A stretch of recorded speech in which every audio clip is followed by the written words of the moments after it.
La Seconde Guerre mondiale est l'ultime conséquence de la crise économique. En 1942, alors que Londres est sous les bombes, William Henry Beveridge rend le rapport qui porte son nom. Il prône l'intervention de l'État pour parvenir au plein emploi. Il bouleverse de fond en comble les doctrines économiques à l'œuvre pendant la Grande Dépression en proposant un modèle de reconstruction pour l'après-guerre, à l'opposé de la hache de Gueddès de sinistre mémoire. Grâce à lui, le Royaume-Uni s'apprête à mettre l'État minimum en sourdine.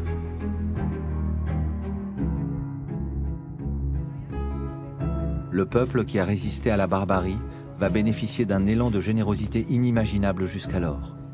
Parallèlement à la bataille de la redistribution, se profile une nouvelle révolution, celle de la protection sociale.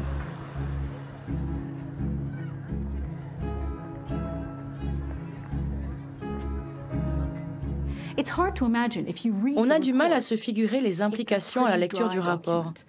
C'est un document assez sec, très technique. Mais à l'époque, il s'en est vendu plus d'exemplaires que n'importe quel rapport gouvernemental. Les gens faisaient la queue sur Kingsway, au coin de la London School of Economics, pour acheter un exemplaire, des citoyens ordinaires.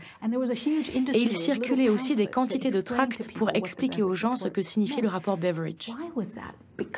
Pourquoi cela? Parce que les gens ont compris qu'il s'agissait d'une réorganisation complète de la relation entre le citoyen et l'État, et de ce que le citoyen pouvait attendre de l'État. L'élément clé du rapport Beveridge, c'est qu'il s'agissait d'une assurance sociale. Les gens payaient des cotisations pour se protéger de risques auxquels ils seraient peut-être un jour confrontés. Ça pouvait être le chômage, la maladie, l'invalidité, c'est-à-dire des situations où l'on est en incapacité de travailler, un domaine classique de l'assurance sociale. Mais elle concernait aussi d'autres moments de la vie, comme la naissance d'un enfant ou la retraite. Tout cela était également pris en compte par Beveridge. Plus encore, pour que les traumatismes de la Grande Dépression ne se reproduisent plus, les chômeurs ne sont plus tenus pour responsables de la perte de leur travail. Ce ne sont plus des feignants qui rechignent à aller travailler, et il revient à l'État de les protéger en cas de coup dur.